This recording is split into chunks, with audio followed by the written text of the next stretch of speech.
Hello, today we'll be discussing about the evaluation of the perception and acceptance of the LGBTQ community in India. The LGBTQ plus acronym stands for lesbian, gay, bisexual, transgender, queer and others. So basically people who don't identify with cisgender heterosexual ideals. In the Indian case, the LGBTQ plus community also includes a specific social group, part religious cult and part caste, the Hijras. They are currently defined either as neither men nor women, or as men who become women by adopting women's dress and behavior. Hijras are devotees of Buhuchara Mata, a version of Indian Mother Goddess. At first, we will talk about its existence and place in ancient India, and then, once we really understand what its life was like at that time, we will compare it to today's queer Indian life and try to spot differences and, of course, identify everything the community is still facing nowadays. The LGBTQ plus history from ancient India. First of all, yes, homosexuality did exist in ancient India. Therefore, it has always been a part of Indian history. For instance, it was represented in several Hindu temples where we could see images of same sex people embracing or showing their genitals to one another. It's also mentioned in other types of documentaries. For example, we track down proofs of its existence in religious books, most specifically in Sanskrit religious sources such as Manusmriti and Shikhandi, or even in chapters of Kama Sutra of Vatsyavana.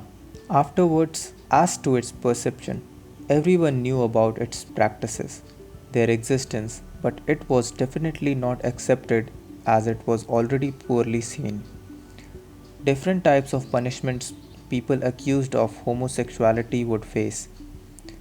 Women's hair would be shaved, two of their fingers would be cut off, and for men accused of having gay sexual intercourse, they would risk a loss of their caste. Therefore, not only was homosexuality known for existing at the time, it was also punishable by torture and social inevitable consequences.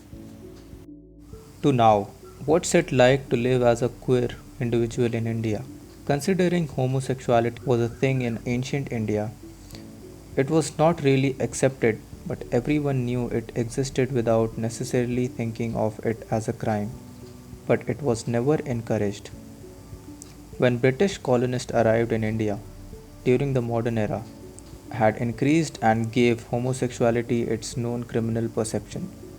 The one ruling that was established in India that truly reveals the impact of colonist arrival is famous section 377 on Indian Penal Code introduced in 1861, which criminalized sexual activities against order of nature. These sexual activities obviously included homosexuality but also intercourse with minors or non consensual sexual activities.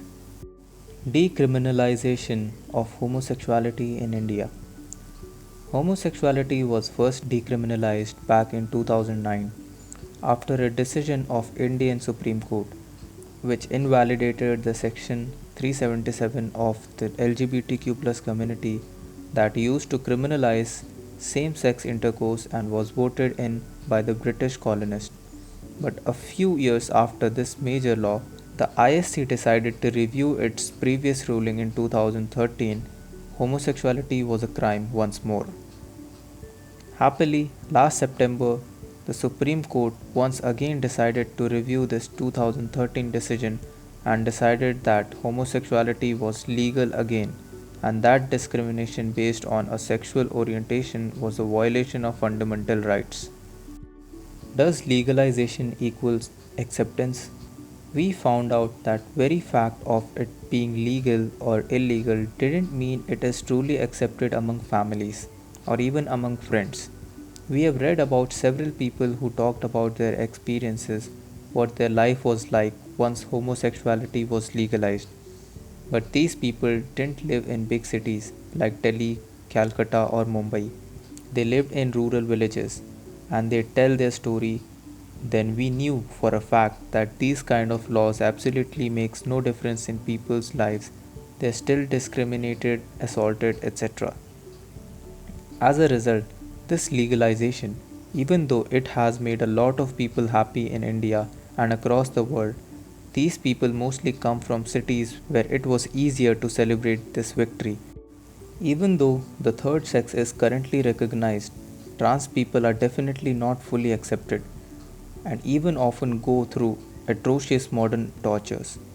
For instance, some of them are very ill, but doctors simply refuse to cure them.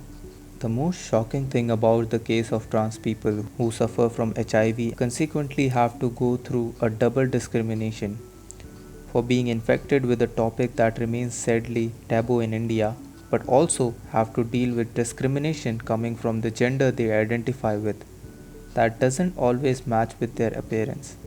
Homosexuality legalization is the first step from India towards acceptance. Yet the country still has a long way to go before it reaches an actual and genuine acceptance of the LGBTQ community.